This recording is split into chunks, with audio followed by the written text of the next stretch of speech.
Previously, Rain met with Malcolm, who was displeased that Rain refused to use mages for his projects. Rain explained his reasons, but Malcolm threatened him. Leah stepped in, reminding Malcolm that Rain was no ordinary noble. After Malcolm left, Aldrich approached him, smirking as he revealed that he had a plan to deal with Rain. Now to this week's chapter. Malcolm hesitated, uncertain about how he could assist, as Aldrich stepped closer with a sly grin. Aldrich confidently remarked that the peasants would eventually refuse to work, leaving Rain no choice but to seek Malcolm's help. However, Malcolm remained doubtful and questioned why the peasants would stop working when Rain had given them such favorable terms. Aldrich tapped his temple with a smirk and explained that the peasants in the area were naturally lazy. He claimed that when Master Rain saw them doing nothing, he would be deeply disappointed. Aldrich confidently stated that this plan would be easy since it required no direct action on his part. Malcolm, realizing Aldrich's intentions, frowned in disapproval. He extended a hand, firmly stating that his issue with Rain was solely about the refusal to use wizards. Malcolm made it clear he had no intention of getting involved in sabotage over such a matter. Aldrich, unfazed by Malcolm's reluctance, grinned wickedly and commented that the peasants were useless anyway. He mocked their inability to farm or hunt properly, questioning why they were starving in the first place. Raising his hand, Aldrich sneered, saying that if these people couldn't even feed themselves, they had no value in helping Master Rain build the dam. Malcolm looked down, conflicted. While he didn't agree with sabotaging Rain, he couldn't ignore his own frustrations over Rain's refusal to work with wizards. Thinking that this plan might push Rain to rethink his decisions, Malcolm hesitantly commented that he could give Aldrich's suggestion a try. In the heart of the city, a large crowd gathered around a notice board. People murmured among themselves, trying to read what was posted. The notice announced that Master Rain was hiring construction workers for the water dam project. It detailed the working hours from 8 a.m. to 5 p.m., with 3 meals a day provided, fair treatment for all, and wages paid daily without delay. One person pointed out that the job included meals and a wage of 10 copper coins a day. Another questioned his friend, asking if he planned to join. His friend shook his head, saying he believed it was just another noble scam. Someone else in the crowd agreed, stating they wouldn't be going either. Suddenly, a voice shouted out, silencing the crowd.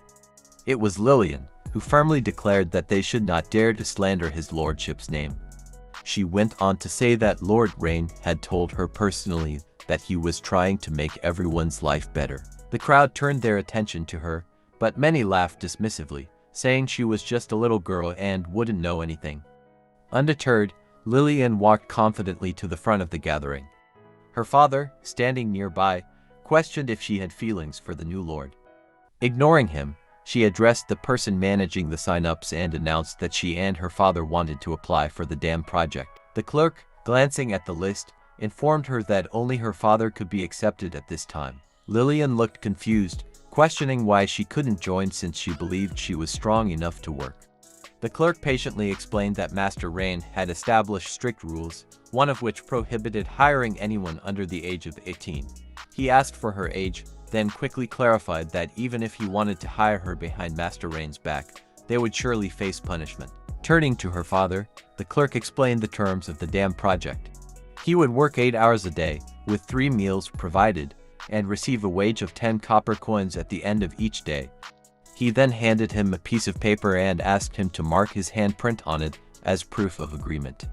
The clerk added that work would begin on site the next morning. Lillian turned to her father, nagging him to work hard and not slack off. Her father smiled, patting her gently on the head, and assured her that he would give it his all. He promised that he wouldn't gamble again, recalling how Master Rain had shut down the casino.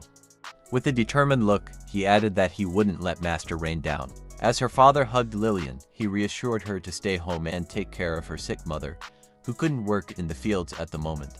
He then began to walk away with a determined expression, but the clerk wasn't finished speaking. The clerk called out to them, and both father and daughter turned back. Her father, puzzled, asked what he wanted. The clerk questioned if he had just mentioned his wife being very sick and unable to work. When her father confirmed this, the clerk raised his hand, stopping him mid-thought. He then explained that Master Rain had another rule. For workers on the dam project, Their families were allowed to relocate to temporary worker quarters. The father was confused, unsure of what the clerk meant by worker quarters. The clerk patiently explained that it was temporary housing provided for workers and their families, fully furnished, so they would have a home to stay in while the dam project was ongoing. Once the project was completed, they could return to their original homes. Upon hearing that his wife would have a safe place to rest during her illness, the father's emotions overwhelmed him. He fell to his knees, holding back tears as he bowed his head and thanked the clerk for the opportunity. The clerk helped him up, offering a reassuring smile. He then instructed one of the workers to take the father and his daughter to the temporary housing.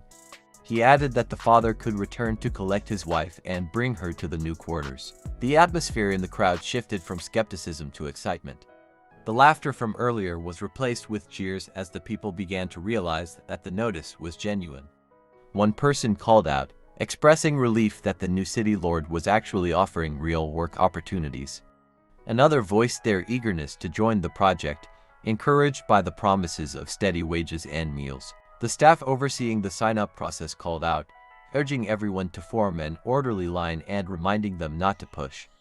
The energy in the air grew as more and more people eagerly lined up to take part in the dam project, hoping for a better future under the new lord's leadership. Back at Rain's place, he sat with a frown, staring at the system window displaying his reward.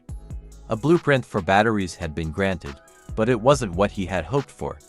Frustration built up inside him as he squeezed his hand into a fist, glaring at the screen. His mind raced with complaints, questioning why the system had given him such a useless blueprint. Without an electric generator or the necessary technology, the blueprint seemed almost pointless.